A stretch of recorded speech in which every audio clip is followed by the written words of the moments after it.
This is the RPM Podcast, starring Eric Brennan. The least knowledgeable sports talk person that I've ever heard. Eric Graham. He's notoriously fussy. Sam Ballard Jr. He has no idea what he's talking about. Nick Rendo. He falls asleep while he's on the air. And Josh Matthews. The only time he ever goes viral is when he looks like a buffoon. And now, back to the show.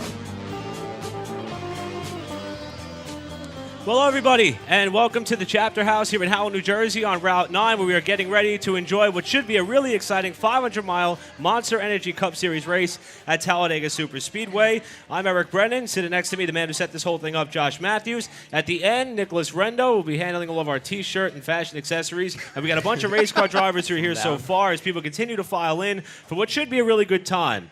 Now, we have a couple of things to go over. You were the beforehand. first sale. You were. You're number one, bro. We got a T-shirt sale in the house. That's, of course, Kyle Sisko's dad, who's here. They got the race car up front, a lot of race cars here as well. And the mother, who's handling our race pool, one of many things we have going on here at the Chapter House. Vineyard, vineyards. $20, pick your number, whoever you pull, wherever they are starting, whatever that driver is. You have a chance to win a bunch of money. Scott Martin knows exactly what that feels like. He did that at the Daytona 500 party that we had here earlier.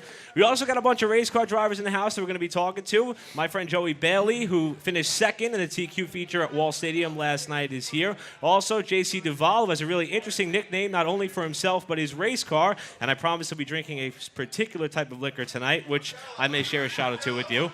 And a whole bunch of other people. Chad Barney, New Egypt Speedway modified dirt racer, here as well with his car. And we'll jump into that in just a moment. But before we do that, gentlemen, we have a race to be run at about 2:20 p.m. will be the green flag, and we'll have it on here, as we already do with Fox's pre-race coverage at Talladega.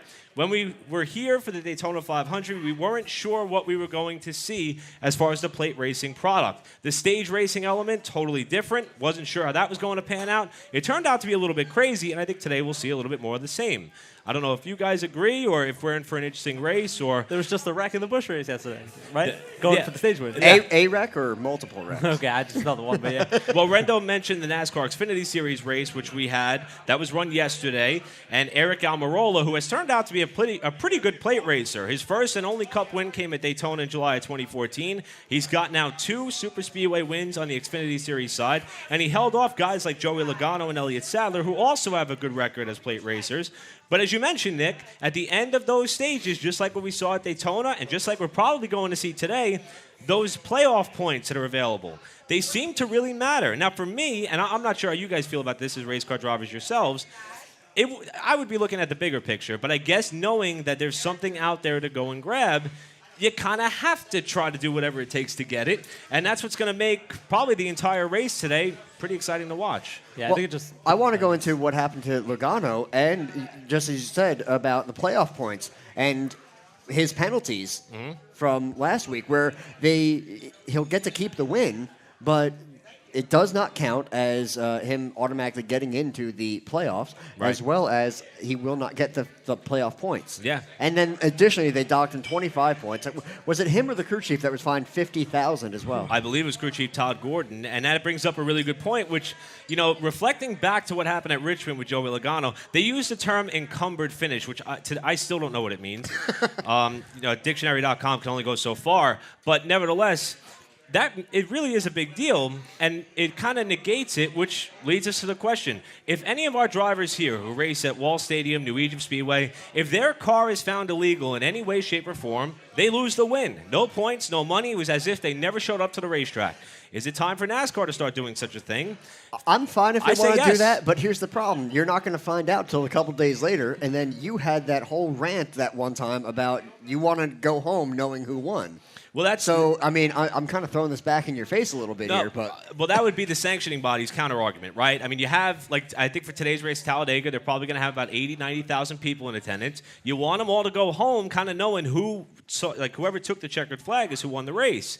So I think it's even beyond that. I think it's just down to money with sponsorship, TV coverage. There's that too as well. I mean, it's easier it for everyone to turn off the race when it's over and know who won and not have to wait until, in this case, Thursday, which is probably the latest that NASCAR has announced the penalty in quite some time. time to find out that the guy who actually won was illegal, which doesn't make simple sense. And from all my friends, like my stick and ball friends who aren't into racing, it's hard to explain to them, yeah, the guy that won was cheating, but he's still credited with the win, still got the trophy, still got the paycheck. He just didn't get the points and got fined a couple of dollars. Yeah, you know? but I mean, couldn't you equate that almost to Lance Armstrong being stripped of the Tour de France titles? Yeah, but I mean, the thing is, in my head, he still won them all. You know, yeah, I'm it's still a big Lance Armstrong. Oh, yeah, he crossed the line first. I mean, my but- yellow band does not say Live Strong; it says something else. But I still associate Live Strong and Lance Armstrong with all those 8 or 9 Tour de France titles. So it's hard to segregate the two. Which, to me, maybe it's time to start taking wins but away. what about let's go to baseball? I mean, who were the guys that were using creatine or whatever? And that was there was a controversial. ton. I mean, was it Sosa and Sammy Sosa, Mark McGwire, Barry Bonds. But Bonds still has all of his home run records, and Joey Logano is still going to get this win, which I think was the 18th of his career. Well, I think as all like racing people and race fans, we all know that everybody's kind of in the gray area a little bit. And it's just who's in the gray area the best, if I will. Is it who pays off the officials, you mean? No. So... Well, depending on who you're asking here. It may depend on what you race. Who knows? But nevertheless, it's something to watch. Now, I don't think that's going to be a factor today. And, I mean, now, let's just liken it to the race before we start talking to some of the guys who are here with us this afternoon at the Chapter House in Howell, New Jersey, where we have a whole bunch of drink specials available for you. Bud Light, and Busch Beer, all on a special deal as well. And then we have Moray and Stephanie who are helping us out. Don't forget to tip your bar and wait staff. That's very important. Before I got to host this particular podcast and work at Wall Stadium Speedway, I was a paper boy, and I lived off tips. And I promise whoever didn't tip me, their house got egged every Halloween. And that's a promise. It'll happen. So don't forget to take care of your wait staff. Perhaps. Take care of your waiters and waitresses. Very important. Before we get into that, I also want to thank everyone that actually got us here, the Lane family. Of course. Jeff Lane is a huge part of making this thing happen, and more people continue to file in as, again, green flag time is scheduled to be about 2:19, so we got about a little less than an hour to go before we see some racing. Driver introductions happening right now. We will have the Bud Light and the Bud and Bud Light girls here as well, raffling off some prizes. The food situation's getting set up over here. A whole bunch of things happening. Nick, did you order a sandwich? And I think Nick Rendo's messing up I got the wait a staff. penne vodka. Yeah, Oh, it is? there you go. Oh, all right. Just underhand it to him. He can catch. I got you. He may be a race car driver, My but he can penne still vodka catch. has arrived, everyone. I'll be saying how great it is. Thank you, man. You're the best. So while Nick, Don't get it on your fabulous clothing. while Nick gives My us our RPM food review. podcast sweatshirt that we're actually selling T-shirts. Thank you. Thank you so much, man. I appreciate it. All right, so Nick, while Wow. you get sent a shout out on that, why don't we call up my buddy Joey Bailey up here, who nearly won the opener of the TQ season opener at Wall Stadium Speedway, their second race of the TQ Tour. How's bragging And- camp going? Hey, Joey's a great little racer. How dare you? I'll shun you. No more beer for you. You're done. Joey, great to have you here with us today. Thank you. I'm happy you made it out. Thank you so much, man. Let's talk about your TQ season thus far really quickly before we talk about your racing career as a whole.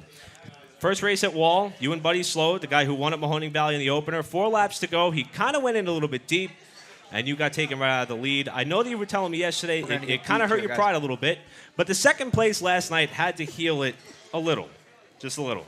Yeah, it was a nice redemption from what happened last week, and every time we've run that intertrack at Wall, we've been really good. But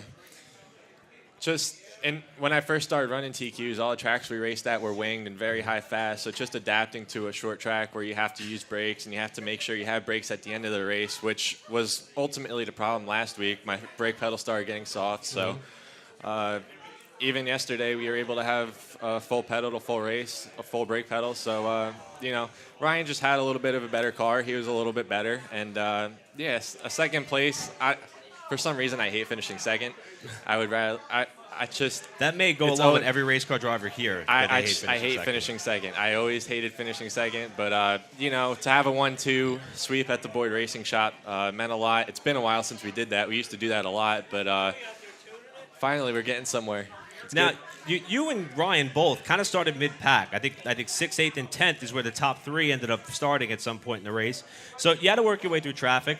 Does racing on that little track at Wall give you the opportunity to work your way through traffic properly, or is it a little bit maddening because you have 17 cars out there at a time? And like you said, the brakes matter so much. Some guys just sail it off in there like nobody's in the corner but them. Yeah, in the beginning, the starts are always an unknown. You never know what's going to happen. And yesterday, before we even did a lap, there was a big wreck. So, I think I started 8th, actually, because Janish had a problem. But even after the first lap, that put me down in the 7th. And you always want to be on the inside because then you could always make your moves. But, yeah, the starts are always an unknown, so you kind of just have to pick your way through it. You want to try to gain spots, but you don't want to try to tear the car up. But, yeah, I mean, I was able to restart 7th at the end of lap 1 and got up to about 4th, and that's when the whole thing happened with Roselli and Buddy, and then that put me right in 2nd for the rest of the race. So. Now, is it a little bit of redemption after coming so close to finally grabbing that first win on that inner oval at Wall?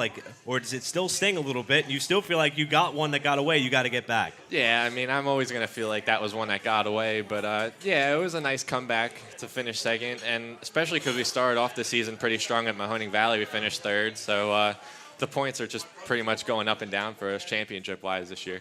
We're talking to Joey Bailey, driver the number 02 TQ of the ATQ MRA Tour, coming off their 3rd race of 2017. And Joey, a little bit of a flashback here. Now, you're one of the drivers who got to race on the bigger track at Wall Stadium Speedway back when they would run the wings on the 1/3 mile oval.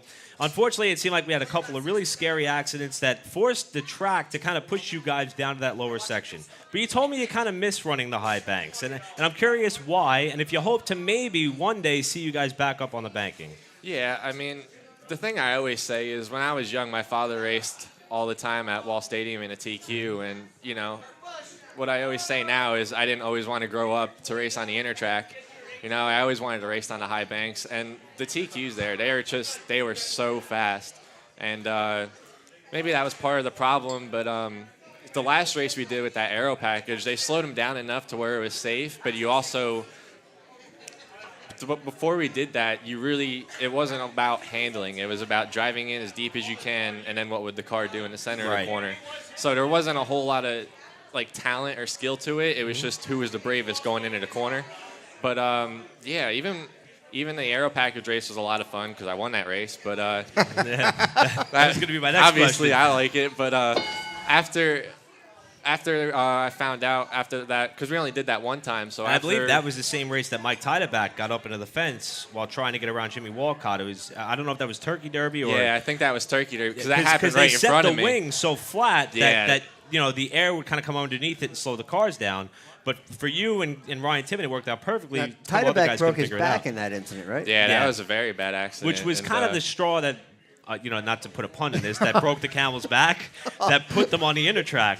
Talk about poor timing. Yeah. Actually, I think Jimmy Walcott had a bad accident the day we had the aero package race in practice. I think that's the one that ended it, and that one was a lot worse. That one I also saw happen too, and that one was a very bad one. He's very lucky to be all right from that one. I think he actually had a pretty bad wreck in a champ cart down at, was it Trenton? Jimmy knows how to wreck him. I mean, you can't put it any other way. Like, whenever Jimmy crashes, it's usually going to make the highlight reel. But Joey, now, so even though you're running on that inner oval, which if I remember correctly, it's 1/5 of a mile, still kind of big, and it still has those. It's almost like a smaller version of Martinsville, right? Is it still one of the more unique tracks that the TQs run on the ATQ MRA Tour? Yeah, definitely. And also, we're also running some other tracks that are similar to that now. Like, when I first started running TQs, all the tracks we raced at were very big and very fast. Like, Wall wasn't even our fastest track. Mm-hmm. So when they took it away, I kind of didn't really understand it because, you know, you didn't go there and hold your breath. We went to other tracks where you would do that. But, you know, now we're more or less, we ran Stafford last year on the mini mile. That's a short track. I don't know if Riverhead's more or less a short track or like a... More like a short bull thing. ring. Yeah, more like a bull ring. Pocono this year, we're going to be doing on the front stretch. That's going to be shaped similar to Wall. When are they doing that? August 18th, I believe. The IndyCar weekend, we will be there. We're going to be running that Saturday. Oh, okay. That's going to be exciting. Yeah, if we weren't racing at Wall, I'd come down. I usually go to the IndyCar race, so that's... Oh, you got to take over for Earl Krause, don't you? I'm not there yet. We got time. But it's a rather unique. Now, for you, for 2017, the plans to run the whole tour if you can? Yeah, definitely. That's what we've been doing the past couple years, and hopefully I could keep doing it for as long as I can, and hopefully move into something bigger once I finish college and make a lot of money. Because that's what it takes. That's the goal. If I can make a ton of money and do everything on my own, then that'd be awesome. Now, you mentioned hopefully move on to something bigger. What are your aspirations as a race car driver? Now, we had Blake Barney on here when we did Daytona 500 party. We may have a chance to talk to him later. Of course, he's already up to a Wall modified. He knows the pathway that he wants to go.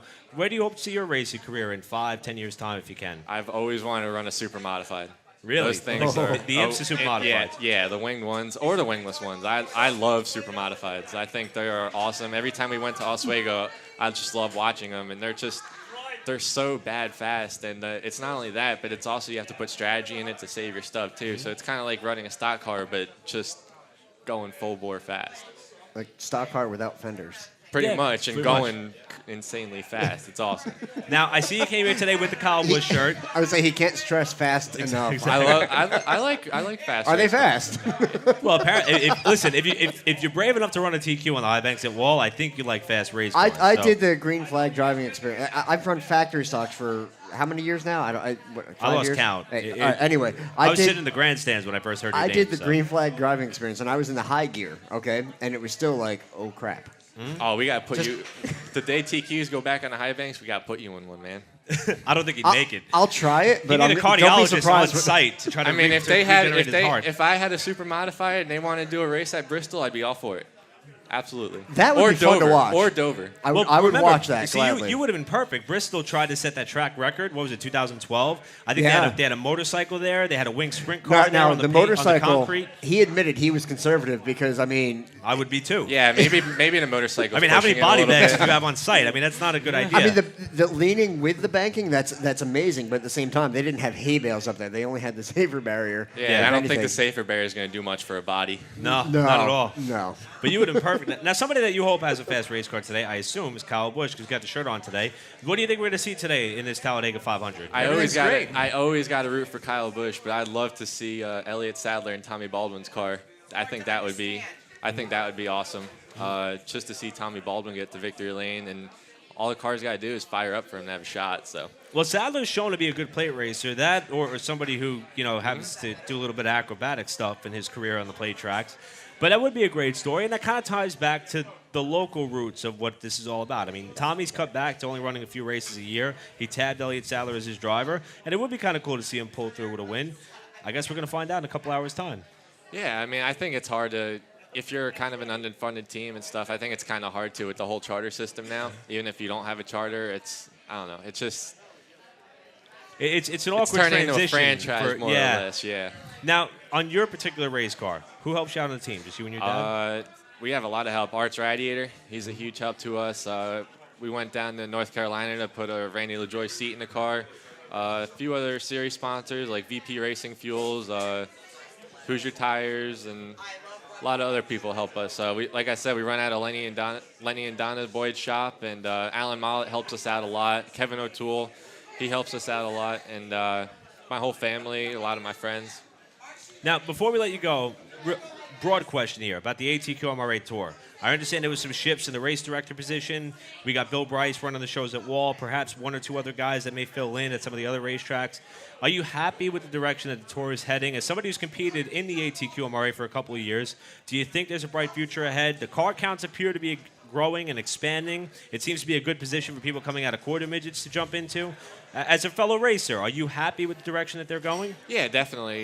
Even though I wasn't a big fan of them putting us on the inner track, it definitely helped car count wise.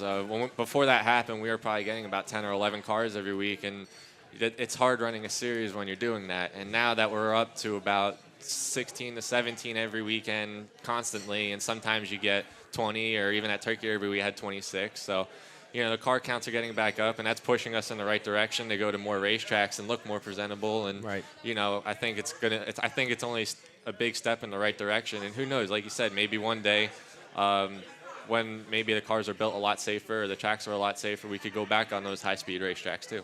Are you a fan of the indoor races as well? I tried Atlantic City this year, and I was good in practice and qualifying, and then once the racing came out, I mean, they put me in a penalty box, and I didn't really know there was a penalty box in racing. So. You don't hear of it that often. Usually only in the hockey stuff. But nevertheless, Joey, I appreciate you coming on with us. I mean, and if anybody wants a lesson in sportsmanship, if I was you last week, I probably would have been on top of Buddy Slode's car at the end of that race. I mean, I don't know how you were able to keep your cool. No, I mean, I wanted to make a point, and then when he was doing his victory lap backwards, and I was going back the other way, I said, "Well, this is probably gonna look ugly." But it look now from the tower, we thought we were about to see something that was like a Kodak moment. Like we thought we were gonna make hundreds of dollars on what was about to take place. But I don't think. I mean, even if I did do that, I'd probably get on probation. But yeah, I mean, at that point, it wasn't going to do anything. You know what I mean? The race was over, and no matter how heated you are, it's not going to change anything at that point. So, you just got to take it on the chin, and the only thing you can do is come back and beat them. Well, that's what you're going to be looking to do. Next time you come out to Wall Stadium Speedway, we'll be following you, man. I really appreciate you coming on with us. Thank you, Joey. No problem. Not only a friend of the show, but a friend of mine. I appreciate it. Joey Bailey, driver the 02 TQ of the ATQ MRA. Wow. We got a mic drop, too. Well, I mean, after an interview like that, how could you not? That's going to be a hard one to follow. So now we'll shift gears. Hey, JC, you want to come talk some racing with us, buddy? I don't know if you've had any Fireball yet, but if not, I'll buy a round. I promise. I promise. Not the whole bar. Relax. Everybody started raising their hands and stuff. I'm not that crazy. Only this guy. So JC, as he pops the headset on, driver this year of the number 12 four-cylinder at Wall Stadium Speedway. Now, D&D Motorsports been helping you out with the car, but I got to ask you first about the nickname. Is it for your car? Is it for you? And now, Joey Bailey referred to Buddy Slode doing a Polish victory lap. That's something that Polish racer Alan Kowicki made famous. He called it that, so it's okay. You call it the Rican Rocket. Obviously, Puerto Rican heritage in your family. Where did that come from? And am I allowed to say it as an announcer? I don't know. Absolutely. You better say it. Actually, You better say it. Yes. I've been waiting to hear it, and I'm hesitant. I'm not going to lie. We live in a politically correct society, and I'm very afraid that my career will be ruined. No, it won't. Okay. Actually, it's a nickname for the car. My friend Eddie Morrissey and a bunch of the other guys. Mm-hmm. We were lettering the car and talking about it. It was the Rican Rocket, the Rican Rocket. It's stuck. We were lettering the car to Elliot Wallhouse. I said, Elliot, send it. Just make it, put it on the visor and send it. It's stuck, The fans like it. Everybody love it. We're having a good time with it. Now, when I first met you, you would hang out in the stands with the Rutt family, Neil Rutt III, Neil Rutt Sr., and I would watch you guys, especially during like a legend car race, kind of throw up a couple $5 bets on like who was going to win a particular heat or feature. And for me, being able to tower over you guys was a blast to watch. What made you finally say, you know what, I got to get out there at some point? Well, I love was it after Neil offered Eric Graham the glasses for one of the bad calls or something? That wasn't Neil. That was not Neil. I swear it was around your group. It was one of you guys. There's a gentleman that always sits in front of us. Okay. I don't know his name, but it was not Neil. So you know who it is, though. Okay. I know the guy. We shake hands every weekend. Been coming to the track for a while, and I love racing. We always get the atmosphere going, the side beds, the screaming, get all a little fireball going and stuff like that. There it is. And it happens, hanging out with Harwick and his crew and everything. He was the one that kept, talking me into like, I bet you can't do it. I bet you can't do it. I bet you can't do it. So he bought a car and threw me in there. Actually, Cody Mount put me on the 920 one time, and we went out there. We got in a wreck like in lap 5. We didn't do too much. So for Turkey Derby that year, Harwick bought a car and sent me out there, and I ended up doing okay. So I kind of liked it, and I was like, I got the bug now. Now I got to get my own car and get out there and see what happens, Help of a bunch of friends and some sponsors, good people that came around, and it all came together. Now we're out there having fun with everybody. Now, I was talking to you outside as you guys were setting the car up here at the Chapter House, getting ready for the Talladega 500 for the NASCAR Monster Energy Cup Series race. And I really haven't seen somebody come into an entry-level division at a short track, embrace it in the manner in which you have, JC. I mean, you guys have the nickname for the car, the T-shirts, the fan club, joining up with D&D Motorsports. I mean, has it all kind of happened so fast, or have you meticulously kind of planned this entry into motorsports like that? Well, I'm only trying to do what I always like to see at the track when I come to the track. I want to provide all the fans and everybody out there what I like to see. I like to come to the track and see T-shirts and the fans involved and people come to the pits and the kids sit in the car and all that, And that's what I'm trying to do. So, yes, I am deliberately putting shirts out there because I want to see people at the track with my shirts on. I want to see decals on every car in the parking lot, and just want to have fun with it. I want to get people involved. 4 cylinders, legends, TQs, all the way up to modifieds. It's still all racing. We all love what we do, and we show up, and we all try hard to do what we do. Now, you mentioned reaching out beyond just the 4-cylinder ranks. How about Andy Seiss? Finished second in the ARCA race at Talladega. In fact, you had a picture of him wearing one of the Rican Rocket number 12 shirts. What's your relationship with Andy like, and how did that all come about? Andy is an amazing friend. He's a good guy. I remember when, again, a couple years ago, we went down south racing with Hardwick when he went into the Southern Modified Tour. Mm-hmm.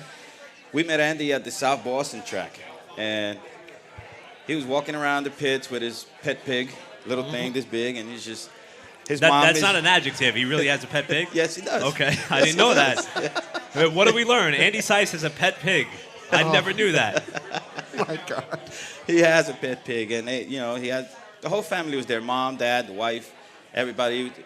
We had carburetor problems, and the thing was like shooting fuel like crazy. He jumped out of his car. He came to our pit, took the carb apart in his race suit, put it back together, helped us out. And ever since then, everywhere I see the guy, he's just an amazing racing guy. He'll stop what he's doing to help a competitor out. And sometimes, people of his ranks with championships and stuff like that, they're so focused in what they're doing in their own operation, and they want to perform well and dominate and they kind of lose sight of the roots of it all. To see somebody like that stop what he was doing to come help us out, a small team who were green to the whole tour series and all that stuff. It was nice. I appreciated him a lot, and we stay in contact on Facebook. I'm always on social media talking to everybody, and stirring the pot a little bit. I'm a racing. A little bit. A whole lot. Okay, you got it. Hey, I like it. It's part of sports. You hear it on, people who like football talk about football, and there's a little bit of trash talk here and there, and everybody has their favorites and their not so favorites, and it's.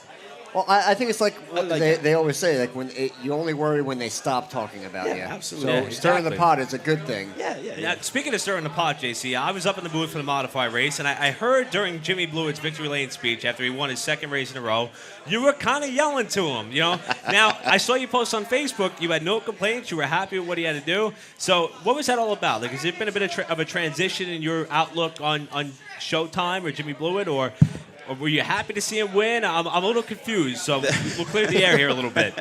There's always been a little bit of a back and forth between me and Showtime. Okay. I'm definitely not a fan of his racing style most of the time, and I've been very public about it, if we want to say it that way. And yes, I'm very critical of the way he races sometimes, but the flip side to the coin is the guy is really, really talented. He's really, really that good. And sometimes he comes to the track and you're, wow, he really did a great job today. He ran a good race. He went to the front. He didn't tear up nobody's equipment or his, per se. So I'm a race fan before anything else. Right. I enjoyed the race last night. I'm a Stephen Reed fan. He moved him out of the way you do in a short track. He didn't junk him. He didn't, he just approached him the right way, gave him a tap, and drove by him. I had to give him credit. The same way I go out and say I wasn't happy with his performance last night, he did all right. We had a conversation at the beginning of the season, and we're in good terms.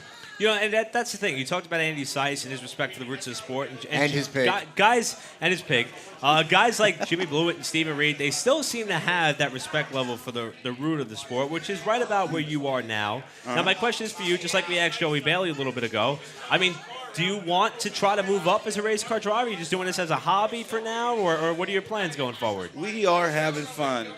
Anybody who knows me knows I got a lot of responsibilities in my life with my children, my family, and stuff like that. So for us to move beyond a 4-cylinder car be too ambitious.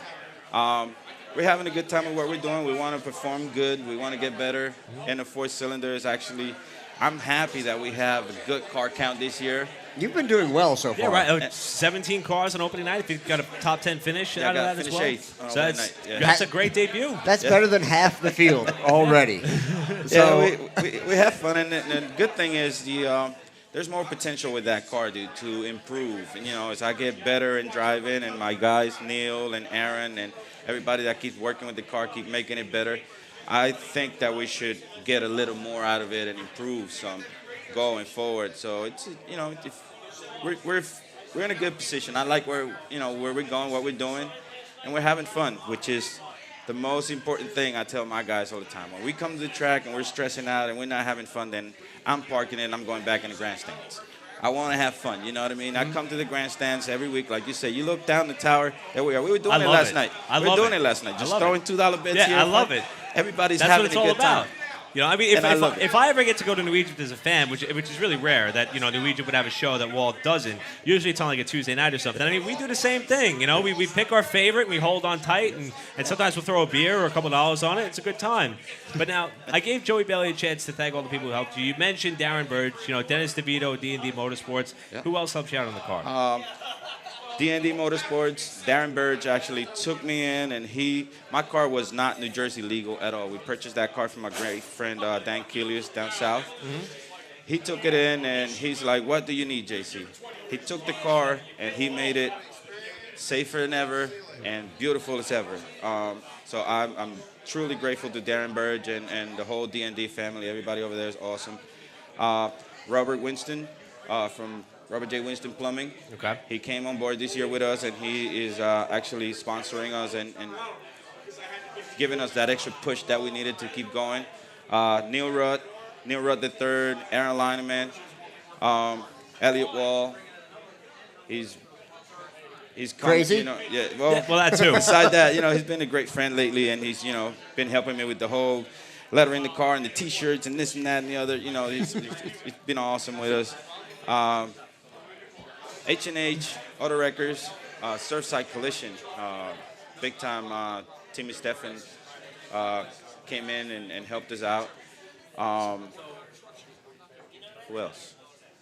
It's a never-ending list. And that's what's crazy about the world of motorsports is, right? Everyone that bought a T-shirt. You get into an entry-level division at your local short track, like a 4-cylinder class, and there's still a laundry list of people that help you get there. And that's what makes the sport so much fun. Mike's Performance, everybody. Everybody I've talked to been more than willing to help me in one way or another. I always tell everybody, sponsors, not only people who write a check for you to go out and have fun. Sometimes people just, say, "Hey, I got a trailer. I'll take you to the track." Yeah. And, and hopefully it doesn't fall off the trailer. Oh, hopefully.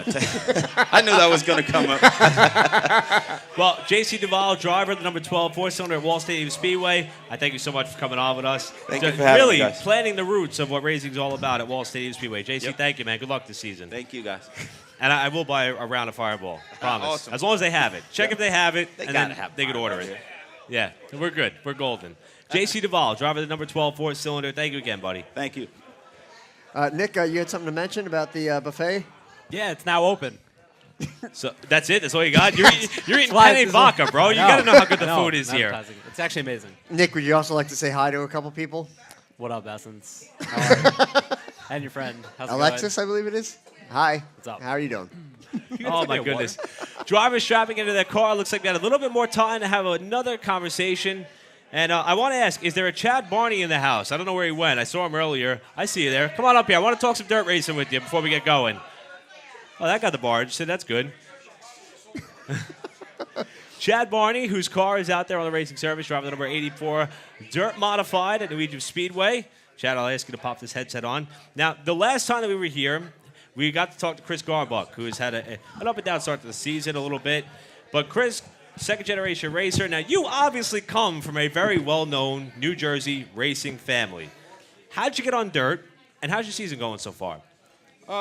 We started racing dirt back in I think it was the late 90s. A friend of mine said, "You got to come down to Delaware and rent one of these cars." And so we went down to Del Mar and rented a dwarf car from Calvin Musser and went out there and was like a fish out of water, and I said, that's it, I'm hooked. I got to figure this stuff out. And I raced those for a few years, and then ran Legend cars over at Wall for a couple years, and we decided to build a family dirt car and started racing New Egypt 2003. Okay. And you've been there ever since, or for the most part? Or For the most part, yeah. Okay. Yep. Now, you see how deeply rooted like Dick and Robert, now even guys like Blake, trying to get themselves planted on the asphalt side of things. Is it tempting to jump back over that fence and get on the pavement again, or are you just having too much fun on the dirt? Sometimes, but I enjoy the challenge of the dirt. Mm-hmm. Now, opening night, from what I understand, went really well for you guys. Now, New Egypt has been plagued with bad weather. I mean, constantly. Even last night, they got rained out as well. But opening night went well. Top 5 for you guys. What are your expectations for 2017? Shooting for a top 10, top 5 in points this year. It was a brand new car last year. We struggled with it a little bit. Started to hit our stride towards the end of the season. Did our homework over the winter and came to the track with a fast car this year. And just trying to squeak that couple of tenths out and chase the top guys down. They got Pouch and Go Down and them guys over there. They're tough competition. Just trying to run them guys down. We're talking to Chad Barney, driver the number 84 Dirt Modified at New Egypt Speedway. And Chad, now, a lot of us here, our roots are planted at Wall Stadium Speedway, so we don't really know the inner workings of what happens at New Egypt. I understand there was a lot of management changes. Last year, they even made a bit of an adjustment to the racing surface itself. Is that something that you noticed as a driver who shows up and unloads each and every week? Are you happy with the direction that maybe New Egypt is heading? And what's your outlook on 2017 as a whole as you continue to move forward with, hopefully, if Mother Nature cooperates, a really good racing season? Yeah, so far it looks like the people they put in place are doing a good job. I mean, there's a learning curve for them there, but they seem to be doing a good job. And the 2 times we raced, the surface has been pretty good, so pretty consistent with what it's been the last couple of years. Now, even though we're only about a month into the racing season at both New Egypt Speedway and only a couple weeks at Wall, are you paying attention from a distance as to maybe how like Blake is doing or the entire Dick and Robert Barney team at Wall Stadium Speedway? Or is that something that you wait till Sunday morning, Sunday afternoon to find out about? I keep an eye on him, but for the most part, the Sundays I'll look into it and see how the kid did and what's going on over there. Mm-hmm. Now, your plans for 2017, they just consist of running solely New Egypt for the modified points title if you can, or are you looking at doing a couple other events? Yeah, our main focus is to just focus on New Egypt Saturday nights, and we don't go run much other shows during the year. It's kind of spur of the moment. If I could put a crew together, there's a show coming up or something, it's, hey, you want to go race there? And if we could put it together, we'll go. But the main focus is New Egypt on Saturday nights. Now, I see this gentleman over here with a number 84 Barney sweatshirt, which I love, by the way. If I can get one of those, I'll pay for it. Who helps you out with the car? Who is that guy, number 1? And he's got his hand up in the air. I love it. And who do you have to thank to help you get to the racetrack every week? That's my brother. He's the crew chief. He's about my main help. We got a couple guys that come to the track. It's hard to find guys that come during the week to work on a car, mainly because nobody wants to clean it. I can imagine that being an issue, being a dirt racer, so yeah. But other than that, Frank Boardworks building us really good motors. Metal Fab, he helps us out. Mike's Performance, he's helping us out a little bit this year. Arts Radiator, Steph's Fabrication. That's really about it. Barney Service Center. That's really about it. Well, we'll be watching the name on the point standings for sure as we hope that you get to that top 5. So far, things have been going quite well. But now I'm curious, do you follow what's going on in NASCAR today? You looking forward to the race, or you kind of disengaged from that platform in National Motorsports? I'm here for the pig roast. Yeah. I pay attention to it a little bit. Not so much this year. I haven't been into it with all the rule changes and everything. I'm still trying to catch up on that stuff. But do you have a favorite driver you'll be pulling for today, maybe? Well, Jimmy Johnson, but I got Jamie McMurray in the pool, so I'm going for him today. McMurray may not be a bad pick. I'll tell you that, man. He's been looking good on the plate tracks. Chad Barney, driver the number 84, Dirt Modified, New Egypt Speedway. Chad, thanks for jumping on with us. Thanks, guys. We got a couple more minutes before we get going. As Josh, I think it sounds like that we're going to be doing the second round of our race pool. Yeah, $5 a ticket, I believe she said. I think. Wait, $1? What? I paid $20 for 2 already. I'll pay $20 for a third. I don't care. I'm a gambling man. Blake, what are you doing, buddy? Come on, we got more time. I want to talk to you about your modified ride last night. I got a chance to catch up with Blake Barney in the parking lot at the end of the race. Him, Eric Lane were kind of hanging out. Eric's stuck at work this afternoon, but his dad, Jeff, is running the house here at the so chapter tempted house. to play a drop right now. Not yet. Now, we're kind of hanging out, waiting for the green flag to fall at Talladega. I think we're going to see a great race. But, man, we saw a really good modified feature last night. A couple of guys already talked about it. But you said that you were kind of damned from the start. You got wrapped up in that first wreck, and it kind of threw the balance of your car off. Yeah, that first wreck on that first lap was not good. I tried to spin out of the way of the wreck, and I got caught. I caught my right rear tire on a left rear corner bar, which let 4 pounds of air out of the tire real quick. And what that does is makes the right rear smaller, and you want the right rear bigger than the left rear tire, which is called stagger. You usually run like 4 inches, and I only had 2 inches, which makes the car really, really tight and hard to turn. See, this is what I love. Blake, you're 16, 17 years old? 17. How old? 17 years old? He just gave me a lesson on a race car that I didn't even know that much, and he explained stagger to everybody here at the chapter house. And, I mean, and that's the thing. You kind of go against the grain of what people kind of sometimes assume is a guy who's in a really fortunate position, has a really good race car ride. But, man, you've earned it. And, I mean, now you had that against you last night as your car was a little off balance, but you logged a number of laps, only your second time in a modified at Wall. How you feeling so far? You getting comfortable with it yet? Are you excited for what 2017 has in store for you? Well, I got to run some modified races last year, so honestly, I'm kind of eager to do better. I mean, I have finished 8th and 9th so far, starting from the back, 16th, 17th place, but, time trialing 5th in time trials last night. And That's then better than me, ever. Victim of the rookie rule, right? At Wall Stadium Speedway, you kind of start at the back anyway. Even if you set the track record, if you're a rookie in the division, you got to start shotgun on the field. It doesn't really matter. Yeah. So it's kind of discouraging to see how fast you are qualifying 5th and then having to start like 17th. It's kind of frustrating because I know what I can do, but we just got to take it week by week. And when it's time to go in a couple weeks and we can start up front, we'll be ready for that. Now, you guys had another car there that you brought out for a couple laps of practice. What's the story behind that black 14 you had? Well, unless it's a secret. I mean, no, I'm there's not no secret about it. Well, it's top secret. Obviously, we had the black 66 with Shauna last year, and I like the always black cars, and I always thought, like, wouldn't it be cool if we had a black 14? Well, now my grandfather's been racing for 50 years, and he's always had a Red 14 for the longest time. That's the iconic name, Red 14, and I wanted to keep it black. Well, then there's another guy that helps us out at the shop with the bodywork, John Fitzmaurice, and he showed me the Lotus car, the John Player special car from Formula 1? Yeah, Formula 1. Yeah, Mario Andretti's car. Yeah. See, if you need a Formula 1 reference, Nick Rendo's your guy. Okay, yeah. He's got that European stuff covered. It's the Lotus car from the John Player special car. Like late 80s, right? Something Yeah, like that. Wow. I guess so. And My dad's been pushing for me to get rid of the catch-up car and do the John Player special. I already have the gold rims, so. Yeah, he showed me that picture, and I said that would be pretty cool. So, I told the lettering guy that I wanted just flat gold with all the sponsors the same exact font, no fancy font like on a race car. Quick question. And a gold pinstripe. So it came out pretty well. I'm pretty happy with it. We're still trying to tune that car in. We got a lot more practice with the red car, so. It looked good. I mean, that's for sure. It was a unique look to that car. And, I guess that leads me to my next question. So going forward, are you just continuing to try to log laps as a technically modified rookie, although your speed has not shown you to be in rookie status? Or are you already looking to what may be ahead of driving a Wall modified? I'm doing some other races this year. I'm doing the Wall almost full season. I'm going to do Evergreen. They have first race in 3 weeks. And I'm going to do the Tri-Track Series, which starts at Seekonk, Waterford, and then Star Speedway. So, honestly, I'm just trying to log laps this year, obviously do the best I can. It's kind of frustrating right now being a rookie. But, in 2 weeks, we'll be ready to go, and we'll see what we can do. We're talking to Blake Barney, driver of the number 14, Dick and Robert Barney, modified at Wall Stadium Speedway. Now, Blake, taking a look at what we're about to see here as the Cup cars are on their parade and pace laps for the Talladega 500, and the Budweiser girls are passing out their raffle tickets for this afternoon's prizes.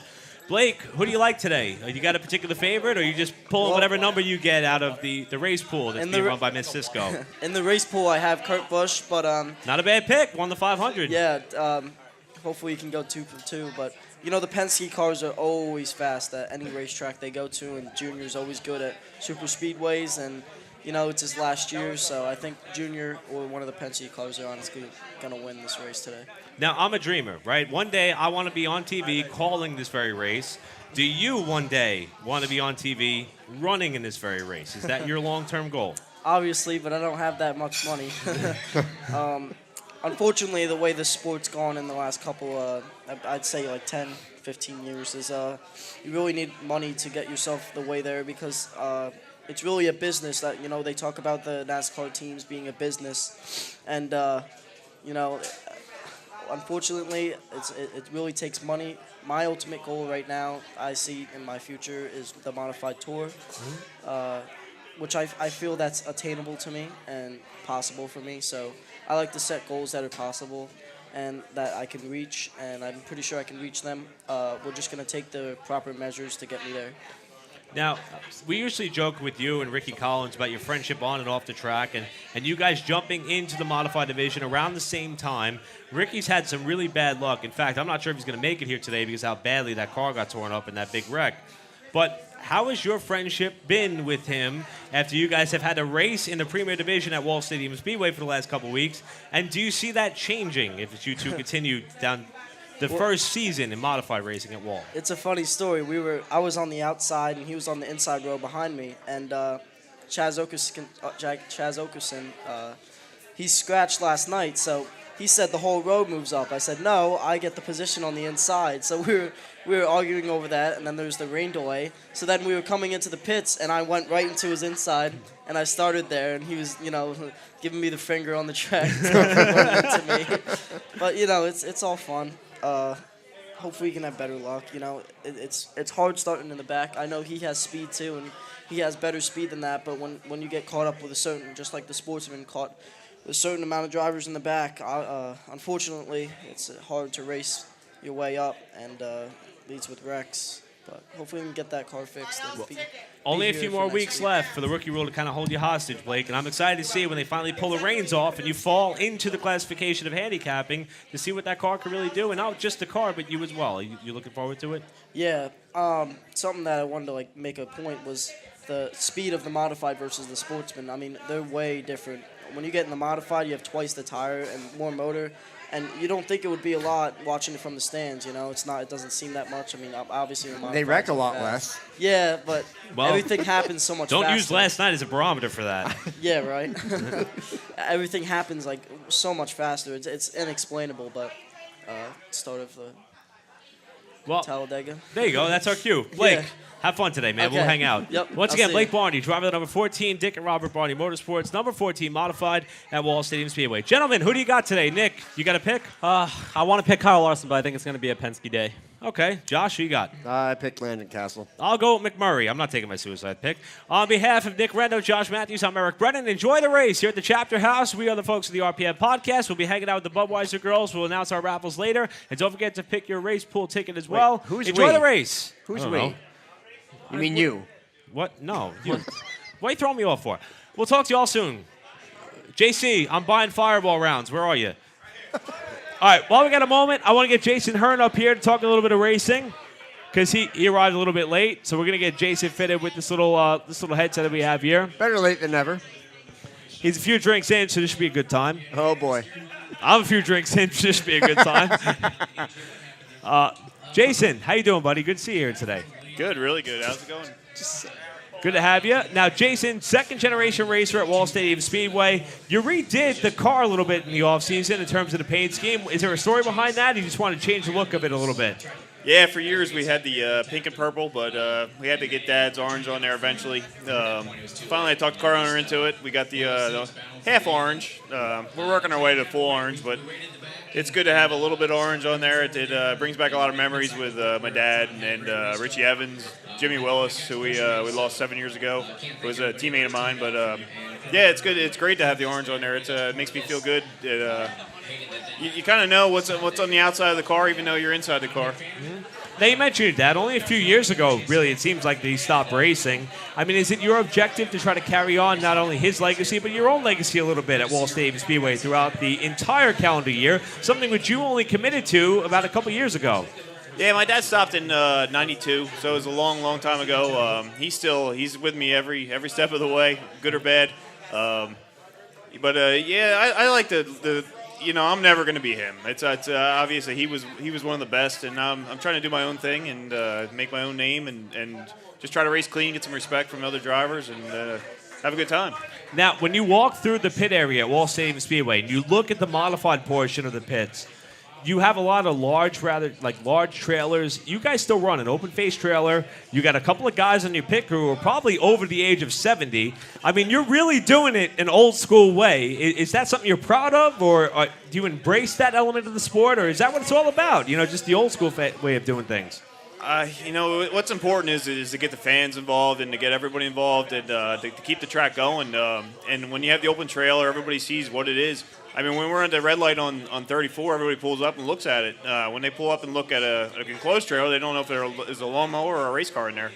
I do want to say I have a lot of respect for you for having that open trailer. That means a lot. We'd rather spend we have a limited budget, even though people don't think we do. We have a limited budget, and it's best to spend money on tires and shocks and to buy a trailer and tow it down the highway. Especially when we're going to mountain, it's a long way. In the open trailer, you don't even know what's back there. And then you get a lot of exposure. I think when we pull through Farmingdale, people think it's 1980, and it's good. I always go the long way and make sure everybody sees it, and hopefully they see it and say we want to go see some race cars tonight. Now, obviously, showing face at a venue like the Chapter House for the Talladega 500 party it's a big step for you as well. But you also see the evolution of the modified division at Wall. Like, you have young hot shoes like Blake Barney, Kenny Van Wickle, Ricky Collins coming up there. I think it's fair to call you a veteran, although you're not an age veteran of the series. What do you think the state of the modified division at Wall Stadium Speedway is? And is it something which you think is exciting to compete in each and every week at your Saturday night short track? Well, I think it's all of our responsibility to keep it going. I mean, at this point, we all need to do what we have to do to keep the racetrack rolling. I know a lot of people take it for granted. It's important to expose yourself.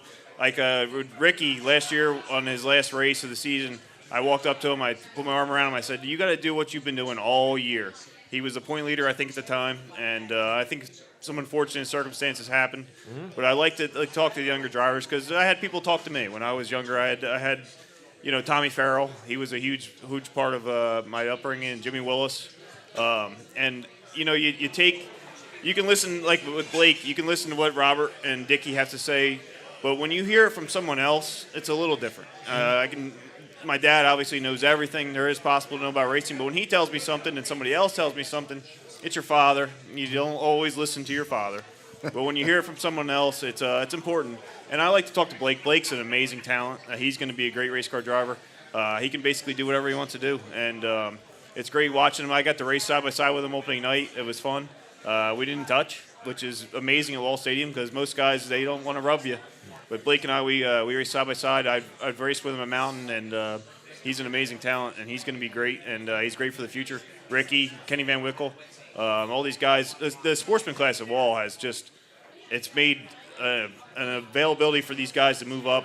The Alspacks, Shauna, Eric have raced the sportsman class, and it's been an amazing feeder for our division. Now, you mentioned your dad, Joe Hearne, of course, who has a really well-known resume at Wall Stadium Speedway.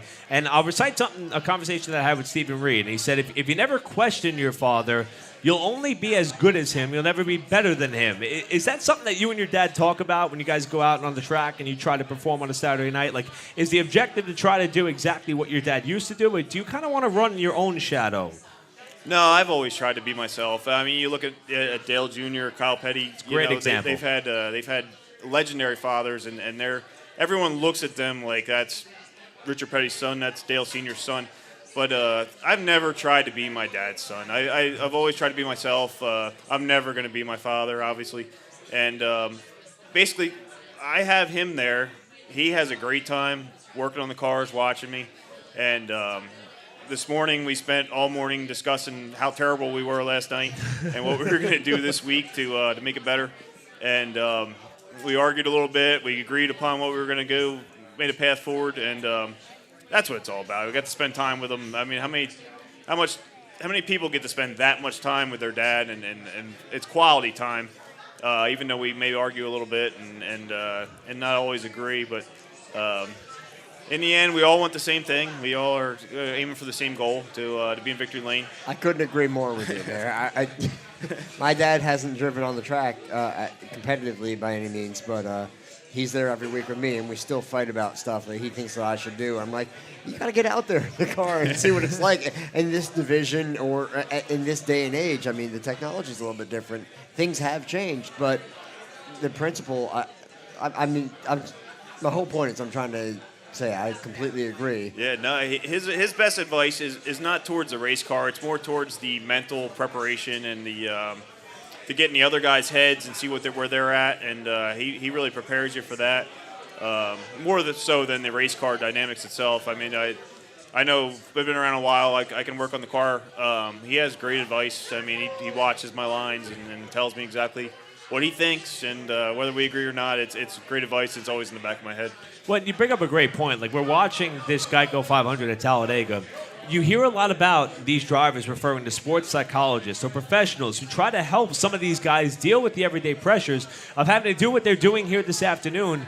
But you've got the upper hand. And I look at guys like you or even Blake Barney or some of the other second-generation racers who could lean on a guy who's been there before, done it before. Stephen Reed comes to mind as well with his father, Harry. I mean, how valuable is that? How valuable is it to go to your dad at the end of the day and say, hey, Jill, it wouldn't be Jill for you. It would be, hey, Dad. Mm-hmm. It's like, I'm a little beat up with how the car performed. How much does that matter for you to know that you're leaning on somebody who's been there, done that, and he knows the ups and downs of what you have to deal with every week? I don't think you put a price on it. I mean, it's amazing to be able to talk to so much experience with Robert and Dickie. Blake has just years and years and years of experience. And Robert and Dickie got to work with so many different drivers and so many different cars and car types and chassis builders. And he's got all of them at his exposure. And if you look at the top drivers at Wall, Jimmy has got obviously a lot to lean on, and you just keep going down. Shannon has Rich is an amazing driver in his own right. Joe is an amazing driver in his own right. And you just work your way down the list there, Steven. We all have just incredible just knowledge resources we can tap into, which makes it even harder, and it makes it harder for our competition. It's right now Wall is a tough place. There's even like last year, there was many different winners in the modified division. This year, Jimmy's had some good starting spots with the time trials and the way they've been handicapping. But I think there's 10 to 12 cars that can win on a given night. Now, last week, Jason, you had a week where you had some motor problems. You came upstairs and you joined us in the tower and you put it on the headset and you began to have some fun calling the races. Is that something that's always interested you, or was it an opportunity that presented itself? I mean, I'm not going to lie, Jason. You did a really good job. I mean, it's my job is in jeopardy with how well you did there at the track, doing some play-by-play and analytical roles. I was just going to say, Eric Bennett's actually a little afraid right now. Is that something that you enjoyed? Do you want to do that down the road? I mean, obviously you want to be in the race car, but how much did you enjoy that night in the booth? Well, as you start getting older, you look at things that, you're never going to race forever, but I want to be around racing. I got the chance to be an official. The year before the Krauses took over, Jimmy and the Blewitts did the Turkey Derby, and I was able to be an official, and I was in the infield and got to make all the race calls. Me and John Condit and Dean, can't think of his last name right now. The three of us were in charge of that race, and it was interesting. It was a different time, and so I said, well, maybe I'll try the announcing role when we broke the motor halfway through the season last year. I think I got to do it twice with you guys. Yeah. And that was the view you guys get is just amazing, and then the replays on the screen, you can see everything that happens. I mean, it's an amazing. I'm sure that wasn't around 10, 12 years ago, but the way, just like the replays they show here is the same thing that the officials get to see at Wall, which is a good thing, I think. It allows them to make the calls that they should make instead of judgment calls after seeing it once. Sometimes we all see things once and we're not, some people have different opinions on what they see. And when you get to watch it on the replay and as many replays as you have up there, it really woke me up to see exactly what was going on there, and it made me realize what was going on there when I was on the racetrack. It makes you realize what's happening and what the officials are looking at when things happen. It's one of my goals to be able to try to show the world what Wall Stadium has in place in terms of the replay system. I mean, the video system. We were watching the end of the ARCA race yesterday while we were under red flag for the modified race. I mean, it's kind of amazing. And for you to see it firsthand, it really pays dividends, especially through the camaraderie of the modified pit area. And that leads me to my next question. How tight-knit of a group is the modified division at Wall Stadium? I mean, me, you, and Stephen Reed were hanging out in a small social circle at the end of the day yesterday. I mean, all those guys. I mean, Sean Carrick, the Ausbacks when they show up, Blake Barney's there as well. You all are kind of a tight-knit group of friends before the helmet comes on. Is that normal for you guys? Are you used to that? Or is that something that's always in jeopardy every week? They say when you get to the racetrack, you don't have any friends. But unfortunately, I grew up at the racetrack, so everybody there I have some kind of relationship with. Zach and I are really close friends. Steven and I grew up together, so we're almost like brothers. Jimmy and I grew up together. Yeah, it's a love-hate thing as always with anybody with Jimmy. I watched Blake grow up. I love Blake to death. I hope nothing but the best for him. I'm Shannon Monjo. I'm friends with just about everybody, but when you're out there, you got to make a judgment call as how you get. Sometimes you will give your friend a break, and that's just the nature of the beast at Wall. You got to hope that when you give them a break later on in the year, they'll give you a break at the same time. That's just the way to finish the races there. You got to finish every week because when you tear your stuff up, it's you got to rebuild and start over, and that makes it just difficult for your team and everybody else. Now, speaking of the end of the year, your plan for 2017, full season at Wall and a Wall modified. Anything else outside of that schedule that you're looking at? I've been fortunate enough. I don't know how many people in New Jersey have had a same car owner for 17 years. I've been with Jim Wolf for 17 years. We don't really discuss that kind of thing. Mm-hmm. We just show up in January and we start working on the race car and we just hit the next race. We intend on being there every week. I have a backup car that's almost ready to go. If I need it, it'll be available to me. If not, then we'll put somebody else in it for the big races. So we have two cars. So right now I intend on being at Walt every week, and I love Mountain Speedway, Evergreen. So if we can bring the backup car there and run the big races, that would be great too. You mentioned the backup car. Tommy Farrell, good friend of yours. Is he the first guy that comes to mind? See if you want to have somebody else in that seat, come for one of the big shows we have coming up at Wall? Tommy Farrell is one of my mentors. He's a great friend. I love him to death. Right now, my car owner has worked a deal with Mark Rogers. He ran the car at Turkey Derby.